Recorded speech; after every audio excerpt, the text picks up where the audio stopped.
Okay. Hey everyone. We are live for the first session of, or the first actual session of play of the Doskvol Circulation War. My name is Ben Sherry. My pronouns are he, him. I am a game designer, and I will be the GM for this evening. And for all future evenings of this game, unless something happens. Do you want to introduce yourself, Alex, and then we'll go through the normal cadence? Cool.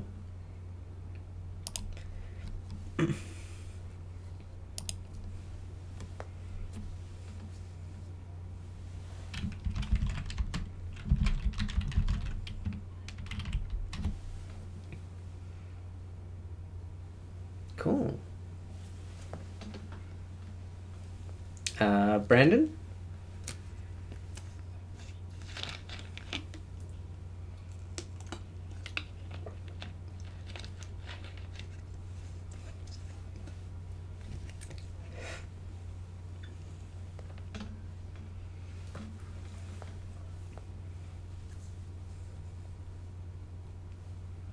Cool. Cool. Lavender?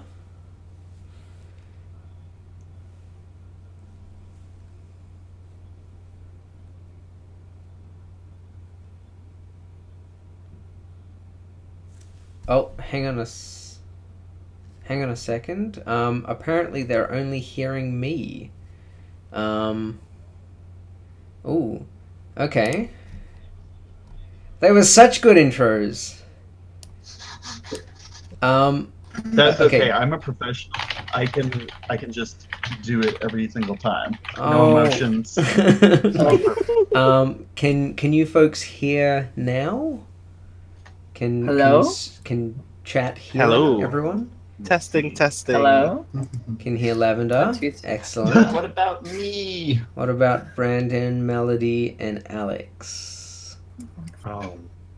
What a strange hiccup. I don't know what happened.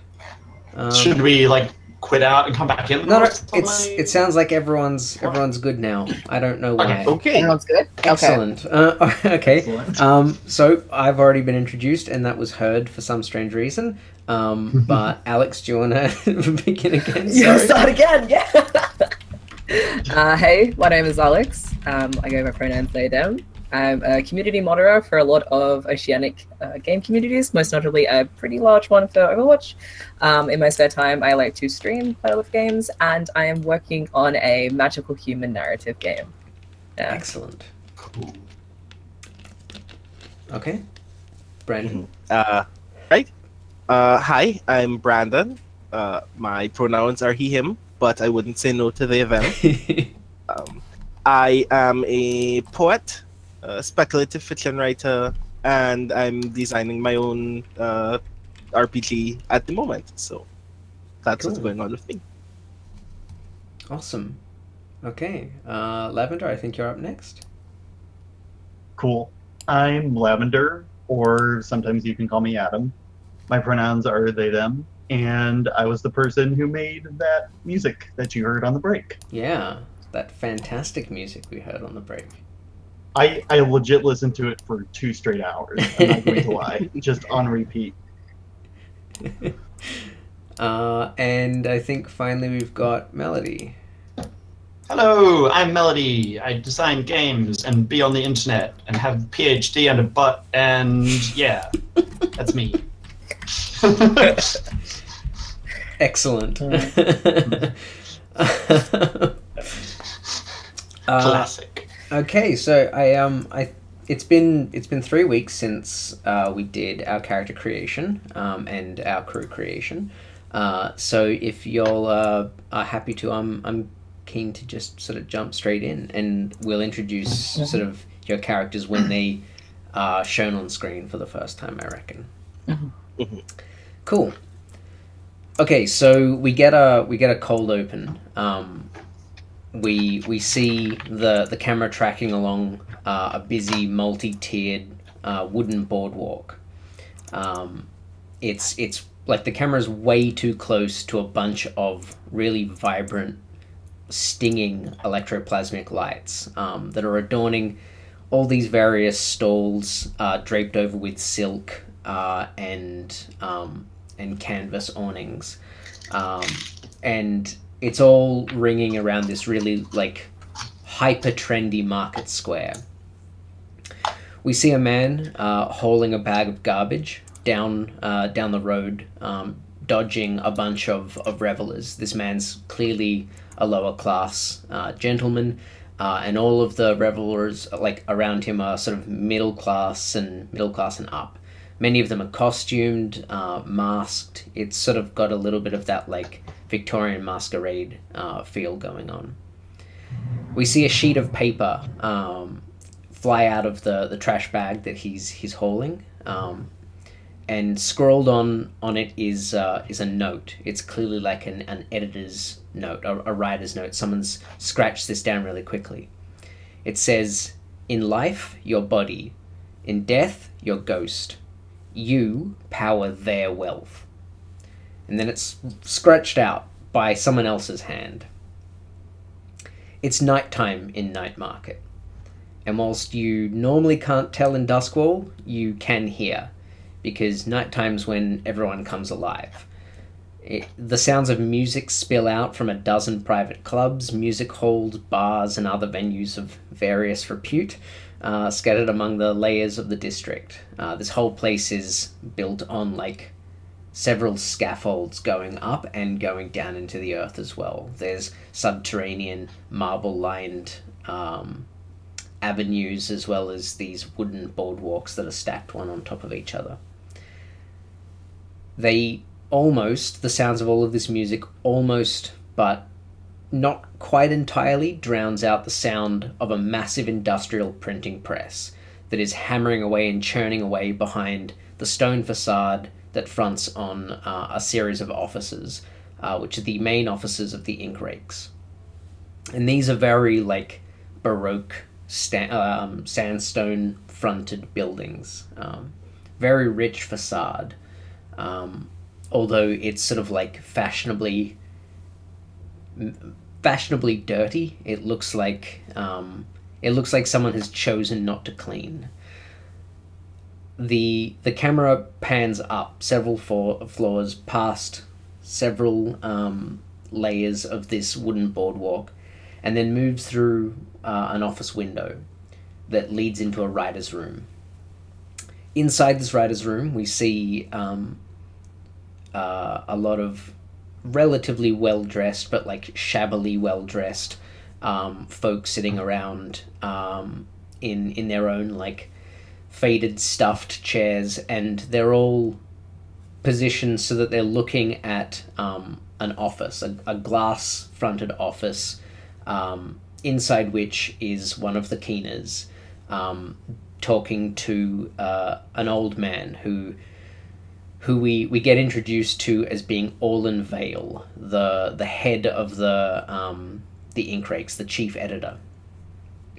This keener inside is here covering for the rest of the crew. Where is the rest of the crew? Well, given that they're currently stealing a printing press from this very office, it can't be anywhere good. So, my first question is, who's in the office? Who's currently talking to Orlan Vale?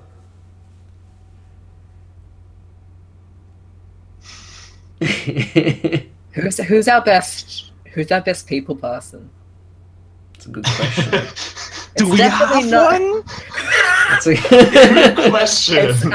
I'm going to be pretty blunt right now. It's definitely not my character. I am sort of relatively younger and very bad at speaking with humans, let alone negotiating a distraction. Yeah, I think it might be Seneca. So the thing is, I genuinely feel like Seneca would try, but I also feel like she'd be very bad at it. Well, That's fine. And I feel like that would be the goal. Fine. well, my Yeah. next question is, how is it going poorly? So that's perfect if it's going to be Seneca. Well, it's the very beginnings of how it goes poorly is very easy, because I think a great deal of the ink rakes don't like me. I think Mm. I think I have a tendency to kind of like talk over other people's politics, and that's already kind of turned people off, especially because I'm actually kind of young. Okay. Yeah. So what do we Um, see? We see the camera pass through this glass front on the office. We see this old man sitting down behind this huge, big, like teak desk.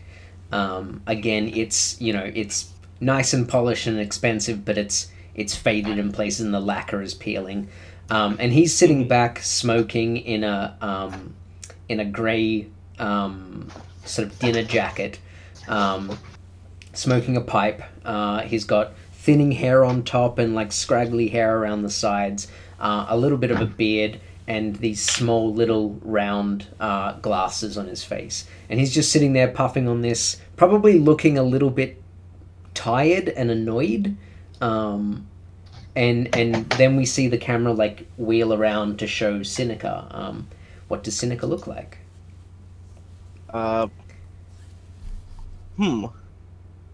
She's slim, kind of olive complexion, short hair with a kind of like streak of not white or silver, but like somewhere close to like a bleached yellowy color. Mm. That isn't there very often. That's literally because she fucked her hair up a couple of nights ago. Okay, cool. Yeah, and I think she's like in like a dark tank top and like black pants right now. Okay, cool. Is it like, are they, I know this is a weird question, but are they like business pants? Have you gone in here like dressed informally on top and formally down, or Kinda. or- okay. Just because it was clean. Yeah, okay, cool. Alright. I have a tendency to just put things on because they're clean. I'm loving the kind of like chinos on the bottom and tank top on the top. That's a good look. There are times when Seneca dresses intensely. This is not one of Yeah, them. yeah. Okay. And so what's Seneca saying? What's she doing God. to distract? Right. So I want to make it clear from a character perspective. When I enter this room, I am cursing to myself very silently because I have no idea how this is gonna go. I don't know how I'm going to. Okay. Like I imagine that I was literally given the order to try to be as annoying as possible. Yeah. Which- Well, yeah. Which I don't Yeah. like. Which I don't enjoy. Mm. And then because I don't know how, like I come into this room not knowing how I'm going to like improvise annoyance, and they just immediately settle on the first thing that comes to mind, which is to harass this guy about smoking. Okay. It's like, why do you still? How much does one of these things cost? Do you just spend on your ability to just waste away in this nice-ish office? Just it's sucking in carbon monoxide. Like, why? Why is this a thing of Okay. yours? Yeah.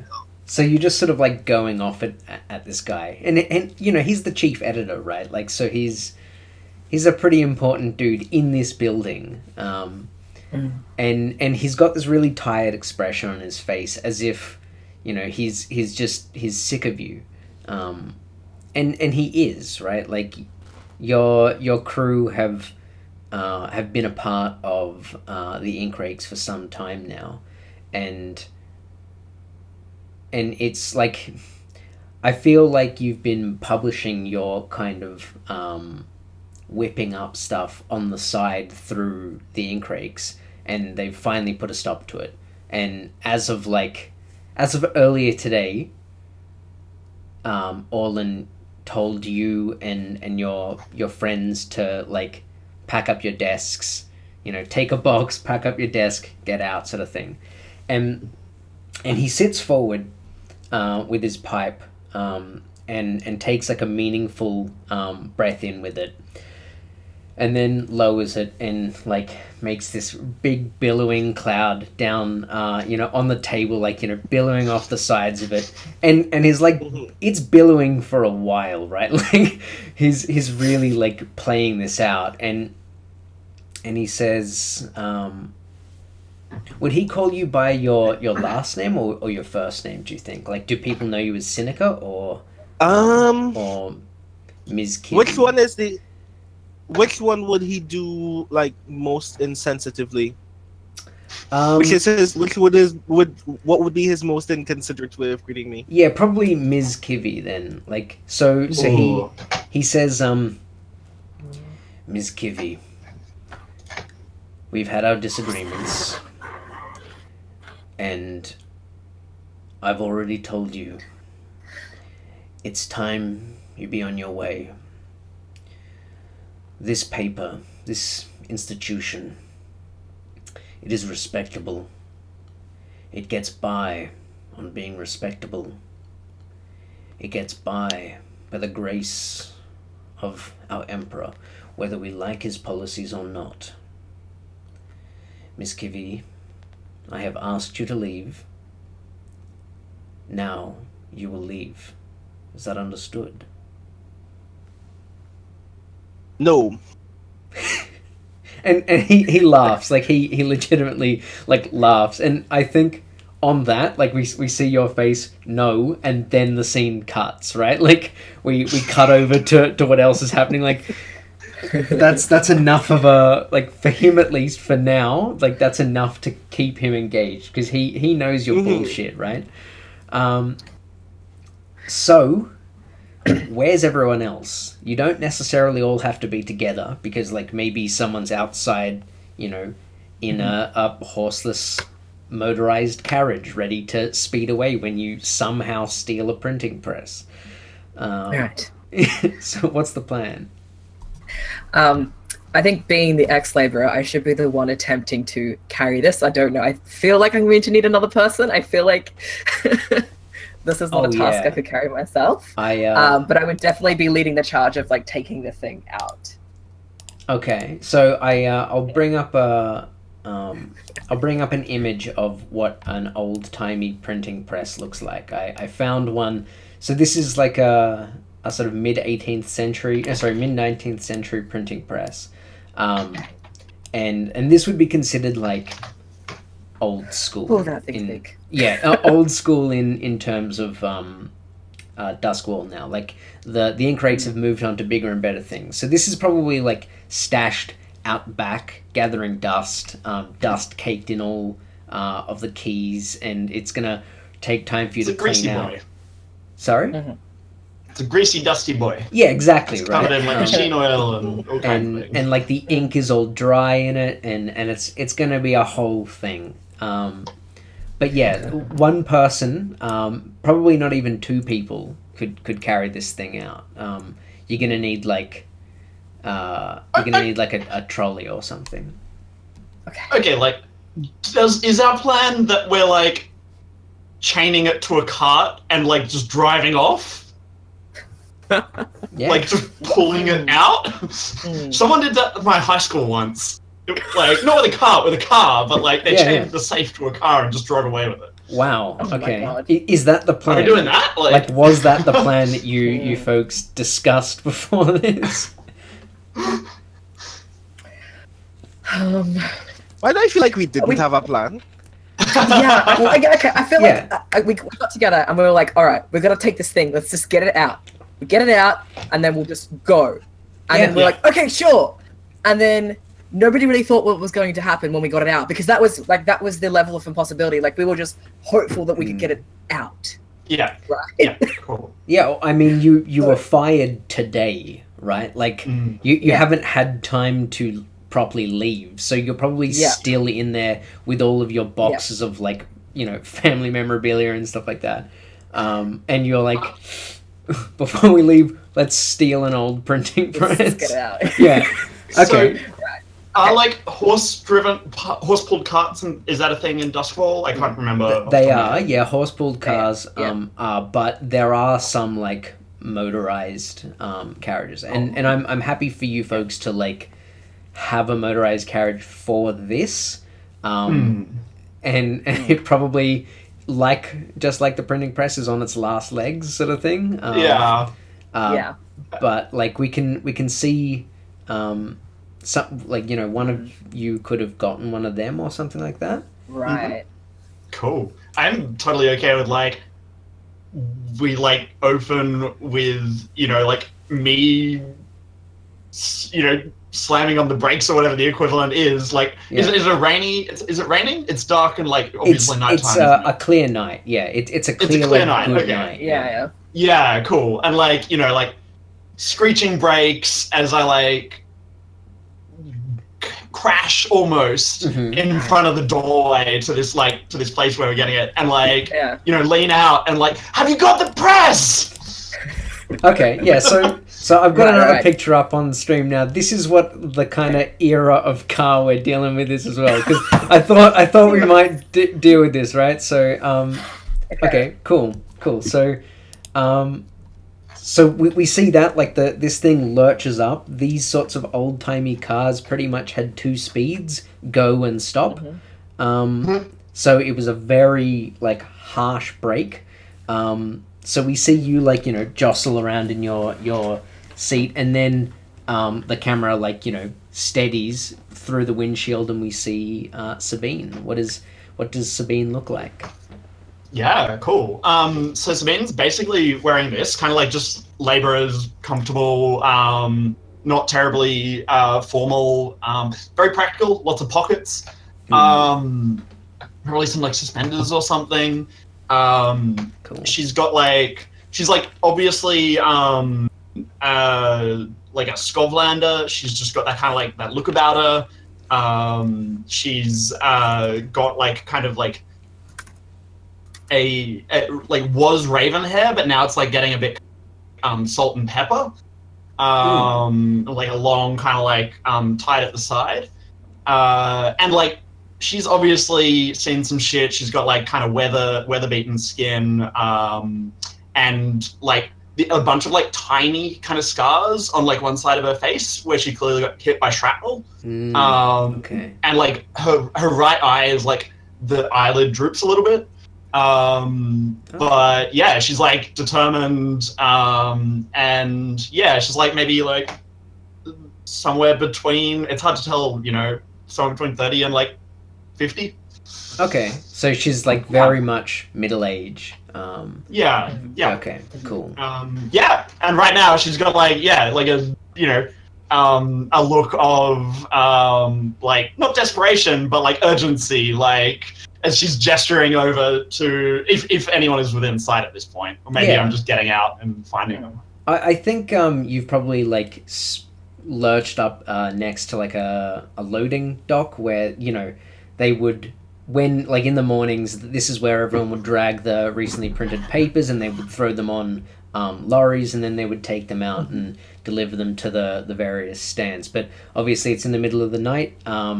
The paper is still being printed for tomorrow's delivery. So that's why, you know, we can hear this heavy drumming, and luckily that's covering a little bit of the screeching noise from your brakes and your screaming and stuff like that.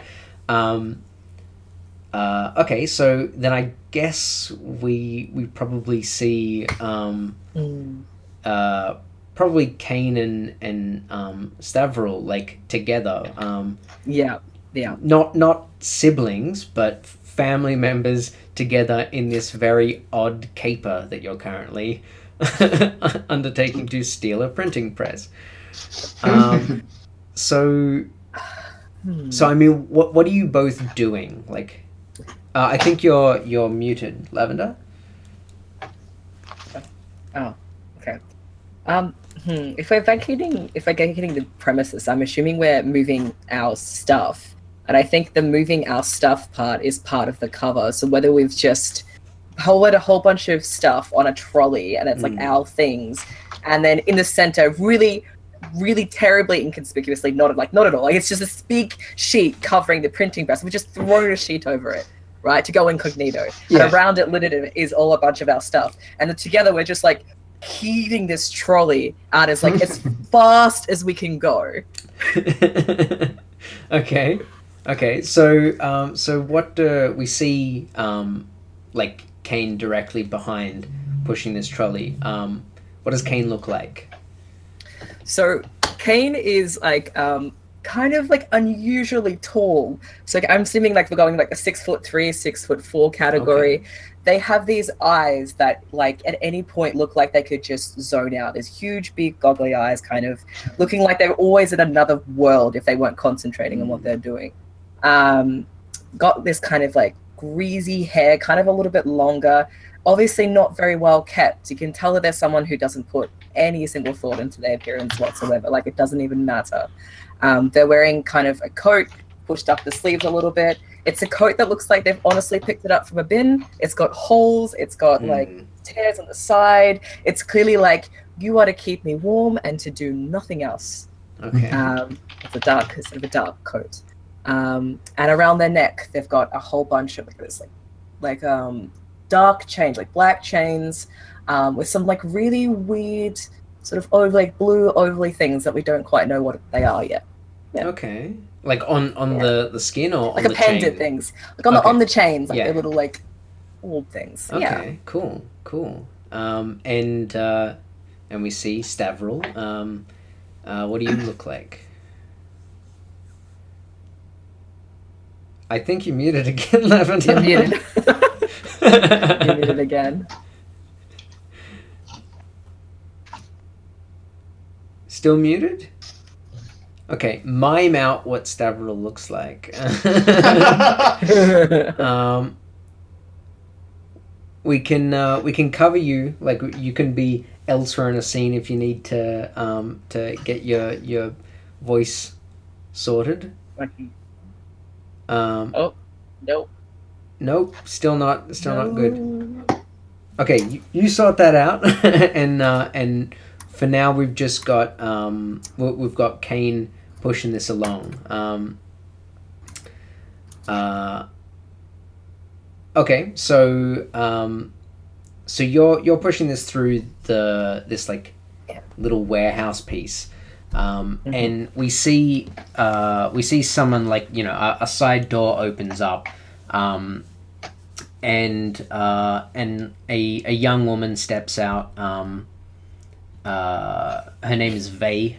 You've seen her around, you know, relatively often. She's a new recruit, a new rider, and she steps out with a match, like a burning match already in hand, and a rolled cigarette out, and she puts it in her mouth and she lights it with the match, and her eyes cast up over you, like, you know, raking across the big covered tarpaulin with the box underneath, and up, like, you know, your entire length, Kane. And she smiles and takes the cigarette out, and she, how long have you been with the Inkrakes? Because I know you're like newish to the city. I'm very, very new. I would suspect if she is also new, we probably would have started around the same time. Okay. So Yeah. so she takes the cigarette out, and she gives you this like sort of a bit of like a vicious smile, and she says, Kane, we've only been here a few months. How is it that you've amassed such crap in that time? I thought you would have been cleaned out of here within moments. And I see at this point, Kane is very flustered, because Kane is best expressed on paper. The minute Kane has to kind of converse casually, and at this point have to outright lie, Kane is like visibly flustered at this point. There's no pretenses. And Kane knows at this point, like, I'm supposed to just figure out how to say something, and then there'll be no suspicion. But because they're thinking about that, it's manifesting, and they're starting to get a little sweaty, and they look over and they're like, nothing. I'm just this isn't I'm doing some cleaning. I thought while I was getting my stuff out, I thought I'd tidy other stuff up. So she shoves her cigarette like in her mouth properly, and then starts like rolling up her sleeves, and you can see she doesn't really believe you, and she's heading over to like walk over and grab the tarpaulin and throw it off to like have a look, if you want her to not do that, like, I think this is our first roll. To. Alright, okay, so I haven't used the roll20 before, so how do I do this? Yeah, no worries. So you open up your character sheet. So let's go. I'll get that on stream here. So you open up your I'm character sheet. excited for this to go disastrously. Yeah. And how Blades in the Dark works is when you have something that you want to do. In this instance, we're not going to count this as a consequence already. So this isn't a resistance roll. This is she's uncommitted to her action, basically. What you need to do here is dissuade her from wanting to go over and basically bully you. Like that's what she wants to do. She wants to bully you and just, poke shit at you. So in Blades, we have to define two. Well, I have to define two things. The position and the effect. Right. And to do that, I need to know what your goal here is. So can you sum up like what your goal with your role is going to be? Okay, so at this point, I'm going to I know that the gig is up. She's gonna come. She's gonna open the top. She's gonna see what's there, and I'm in my head, I'm like, okay, she's also kind of new here too. She's seen how things work, and I am gonna be like, okay, I am committed right here to make the most awkward. Do you believe that we should have a say in the way that the Emperor does things? And make this kind of prideful statement to hope that I can appeal to some sort of sense that just ignore everything that I'm doing right now. I'm doing it for the greater good. Okay. All right. So, I think in this instance you have this is definitely not great effect here, but I likewise don't think that it's limited effect. She's sort of uncommitted to this course of action, and also you're kind of going for a tactic that she doesn't really want to engage with you in that way, so she's more willing to just kind of go whatever, piss off sort of thing. So I think we need to know what action you're going to use here to really get an idea of it. I can easily actions that I should take from my skill sheet, or just physical thing, what I'm actually going to do in the space. Action from your character sheet. So ones that might work here. Sway kind of not, because sway's with a specific intent behind it. Consort might work here because you're just trying to converse with this person and engage them in conversation, and she doesn't necessarily seem to want to be. So that might be a good way to go. Right. What are you thinking? I don't know. I think I kind of want to sway her to kind of look the other way. Okay. So to be you don't want to get involved in this. Trust me. What we're doing is fine. Just be about your cigarette and just let me pass, please. Okay. Just let me pass. I think with a sway, that makes sense to me. That totally makes sense to me. I think with a sway though, it's going to be limited effect, because her specific thing here is that she wants to take whatever you're doing and screw with you, right? Her specific her point in this instance is to bully you, and she doesn't really care what action she takes in the bullying, so long as it's whatever you don't want her to do, right? So you specifically being you should do this is just giving her ammo to go, all right, that's exactly what I should do, right?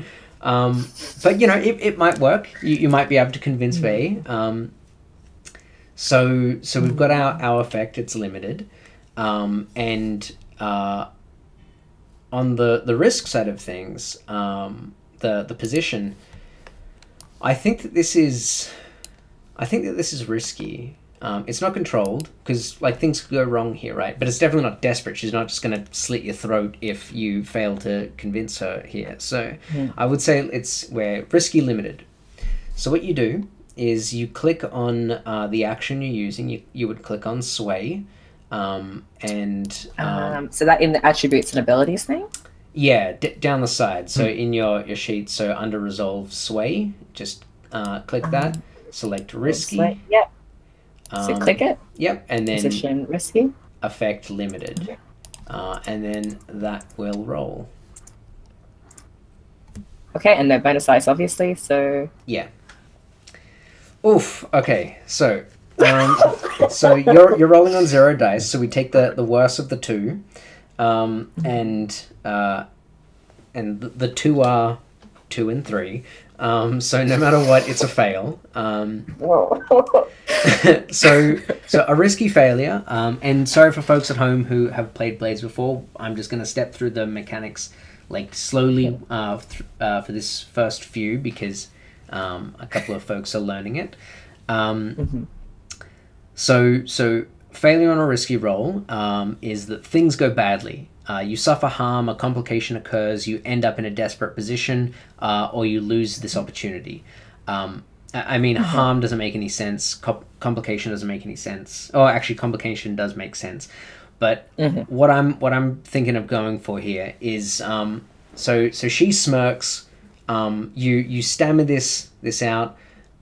She smirks and storms like straight forward to you. Like rams her sleeves up, cigarette still sticking out of her mouth, and she grabs the edge of the tarpaulin. She's gonna like just rip it straight off. Like that's exactly what she's doing. She doesn't care what you're saying, and she's like in the process of ripping it off, right? So that will be unveiled. You can choose to resist this if you would like. And we can go into those mechanics, or you can let her do this. What are you thinking? I'm gonna let her do it. Okay, cool.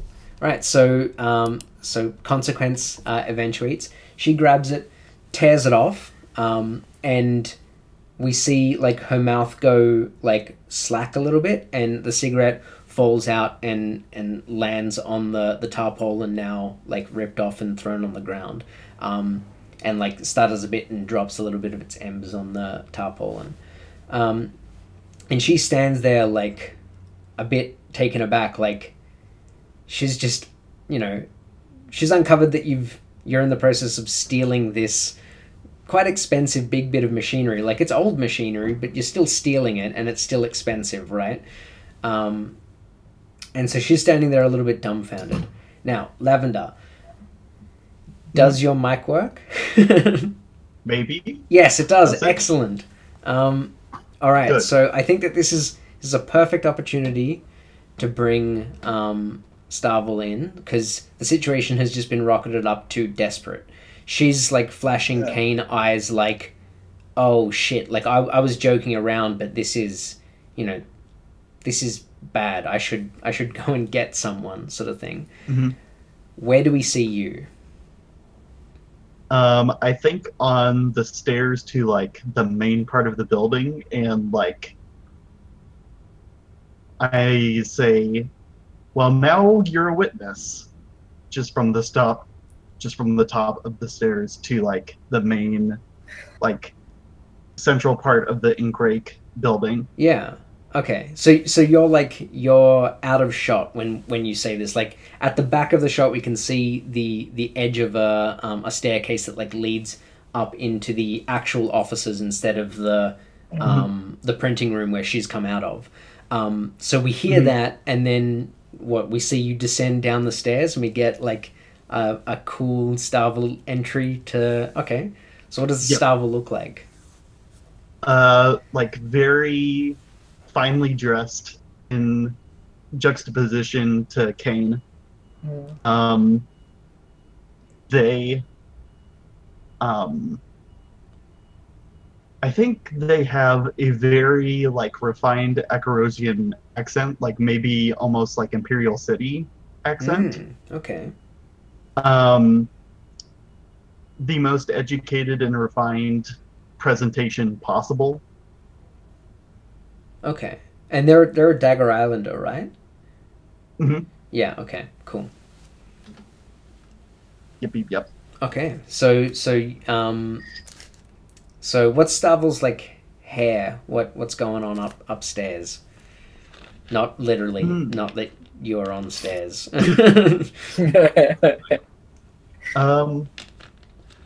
haven't the faintest idea. What does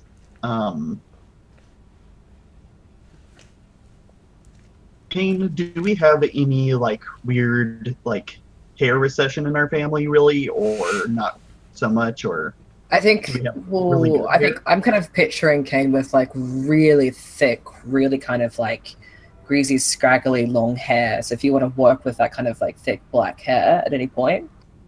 Mm-hmm. Maybe I keep my hair super short and like shave it on two sides. I like that. Okay. Because if it's too long, it starts to like come together and get too thick and like gets out of control. And Okay. it's easier for you to just yeah. I like Yep. it. So we see you come down the stairs, and you say this, and Vey flashes to look at you.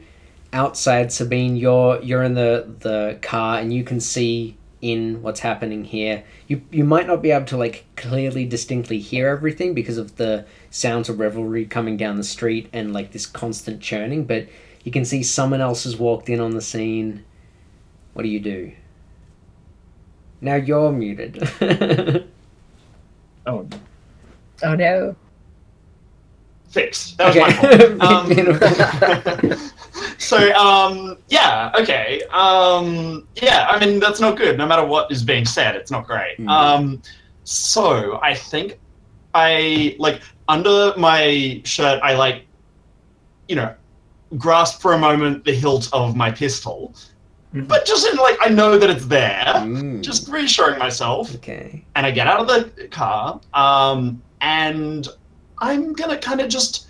This person doesn't seem to have seen me. I'm gonna just kind of blend into the shadows a bit. And, you know, I don't know what my comrades are talking about, but they do like talking. Sometimes you just gotta hit someone in the back of the head. So I'm gonna try and get close. Okay. So, like, real... are you trying to get close to take them out? Like, is that... Yeah. I mean, to be in a position where I can do that, if I need to. Okay, that sounds like a prowl to me. Yeah, great. So, I mean, you've got perfect opportunity here, right? Like, she's distracted. She's facing the exact opposite direction to you. Like, she's looking further into the building. You're coming from outside. She can't hear very well. There's this loud noise. She's distracted by what's going on in front of her. Yeah, I would say that this is great effect here. You're well established, so I'm happy for if you succeed on this, you get into position, and then at the drop of a hat, you can knock her out or do whatever you want, right? Okay. And if I were to do the same thing, but just go ahead and knock her out, would that be a skirmish, or like what would I be looking at then, and what would the... Yeah, if you're charging in and trying to just like knock her out straight, that would definitely be a skirmish. I'm still thinking subtly, but like as opposed to getting in position or like actually getting in position and then following through, or is that two separate roles either way? I don't know. Yeah, how would you arbitrate that, Lavender? I would say that could be one role. You could do just prowl for the one thing. Yeah. Okay. Yeah, because I mean, your prowling's supposed to be acting from stealth, right? So, it's sort of like the offset of hunt, whereas hunt is like shooting from stealth. Cool. So I think that's okay. Whatever conversation they're having, I'm sure it's fine, but we're kind of stealing something. Probably best just to deal with this real quickly and knock her out, get out of here. Yeah, sure. Okay, so great effect, but the situation is desperate. She's like, yeah, she's at the drop of a hat. Anything goes wrong now, she's gonna yell for help, or maybe produce a blade that she's got on her. She probably doesn't have a blade on her, right? She's in an office building, and in a pretty good part of town. Like night market's pretty good. Yeah, great. So it's still desperate though.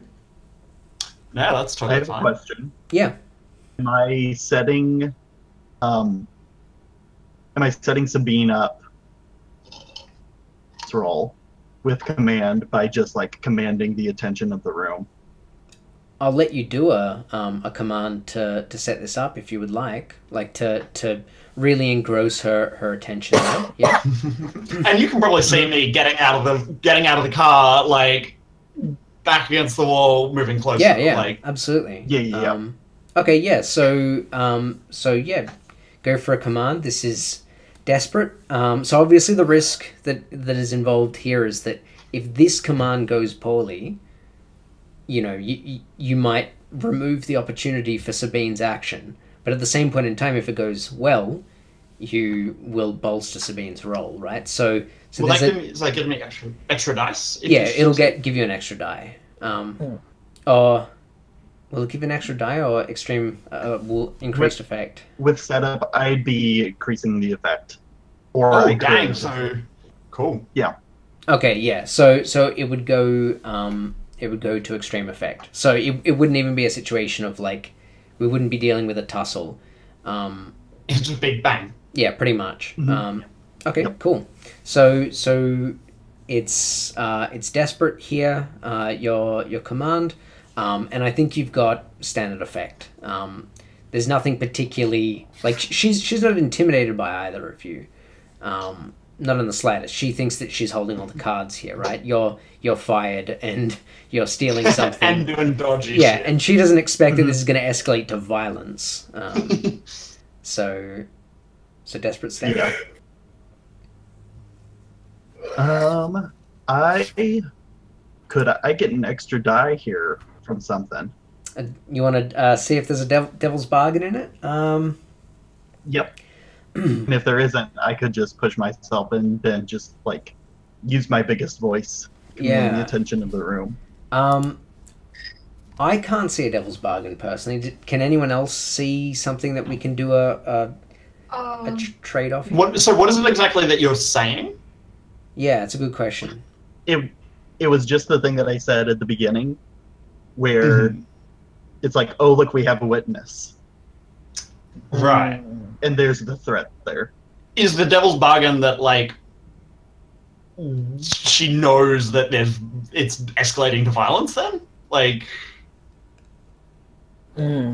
So no matter what, she's gonna she's gonna take out what weapon she's secreted on her. Yeah. Or like call for an alarm or whatever. Yeah. Maybe she draws a weapon and it makes the potential consequences of the desperate action worse. Yeah. Okay. Well, also, I love Luke's suggestions from the chat. Just quietly. Okay. So I think okay. Devil's bargains from the audience. Yeah. Weird. It's always she's strange that.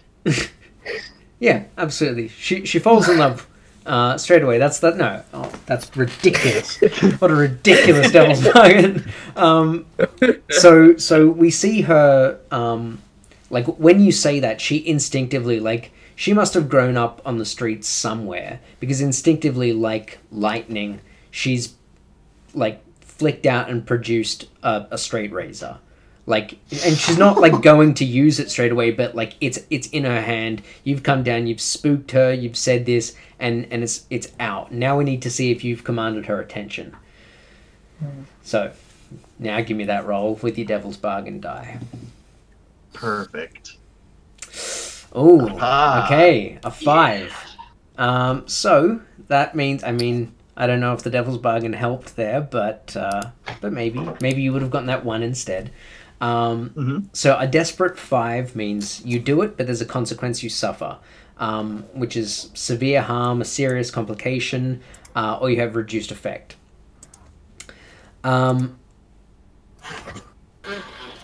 Yeah, this is... Reduced effect doesn't really Yeah, make sense because that I'm doesn't make setting up sense. the Exactly. beam. I think the complication here, I think it's a serious complication. She's gonna straight up call for help. So she lets out like she's staring directly at you. You know, straight razor drawn. Like that was pure instinct that popped it out. You say that, and she realizes, like, she looks down at it. She realizes what's going down. Like, this is violent, and she calls out her loudest and says, "Get the fuck down here! They're stealing something!" And like she's getting ready to move, but we've still got Sabine sneaking up behind, who might be able to knock this one down, and then you can get the fuck out of there, sort of thing. Yeah. So Cool. let's see that roll. You've got extreme effect here. So that will mean that if this roll gets a 4 or better, she's knocked out. We're not dealing with her anymore. She's on her ass and she's out cold. Yeah. Cool. So I am going to push myself. Okay. Get some of that sweet stress for a bonus dice. Yeah. Because I only have 1 in prowl. Okay. Good move. Yeah, I guess I'm just gonna roll the dice. Yeah. Do it. All right. Let's see. Let's see. So you said this is desperate? Yeah, this is still desperate. Definitely hasn't de-escalated.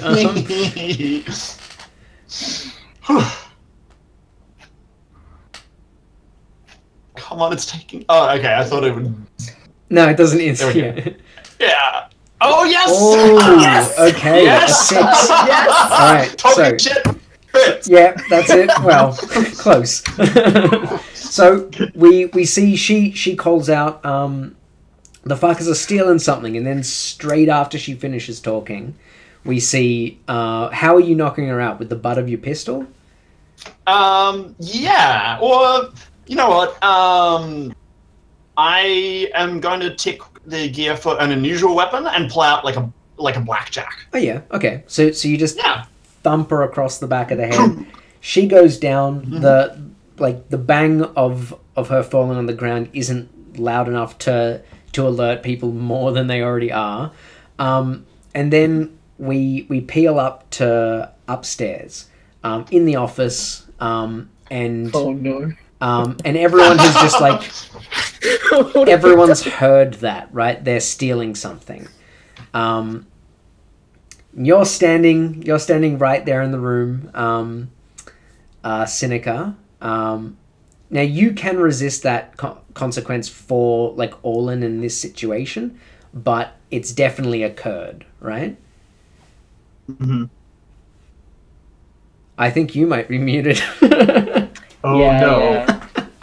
It must have an auto mute after a certain timer. Oh, maybe. Mm.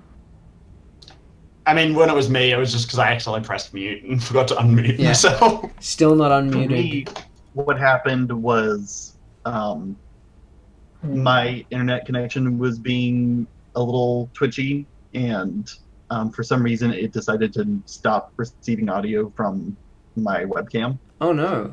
Oh, Okay. weird. That's why I was muted before. Brandon? Oh Any- no. Still muted. This is very strange. Maybe go into your settings and make sure that you are getting your audio input from the right source.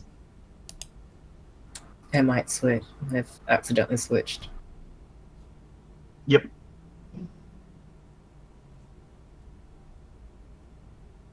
Still not coming through. Ooh. Okay. Well, whilst we're sorting that out, we can continue the scene downstairs. So Mhm. we know know that this shout's happened. We don't know what's happening upstairs, right? So you folks don't know if folks are coming to get you or what's going on. So what's the plan? What's the plan down here? What do you all want to do? You both ready to go? Let's get this in the car. Car, whatever the thing is. Seneca's pronouns she, her, right? Yeah. Seneca can get herself out. She's got like a quick tongue. It's kind of a thing, right? Mm-hmm. Okay, cool. So we see you like haul ass over to the car. And I think this one probably doesn't have like a proper top on it. Because this is for like throwing newspapers onto and then lashing down, and then you would like. I don't know why I can't hear anyone now. Oh, I can hear No, we you. can hear you. We can hear you. Can you hear us? That's very interesting. We can hear you typing. The hilarious thing is, no, I can't hear you all. No. Oh no. Oh God! I had a similar problem for a while with Roll20. I don't It know was what's like happening. I had to like when I turned the voice on, the video would go out, and like God vice damn versa, it. and with stuff like that. Like, Okay. Do you have Discord in your browser or on the app? If this is directed Oh, wait, at they can't hear Brandon, us. Brandon can't hear us. Sorry, chat, for this confusion. We will sort it out. We are kind of getting close to an hour. Should we do an hourly break to get this sorted out?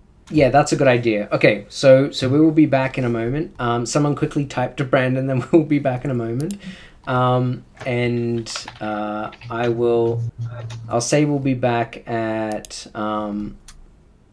like 8:07, I guess.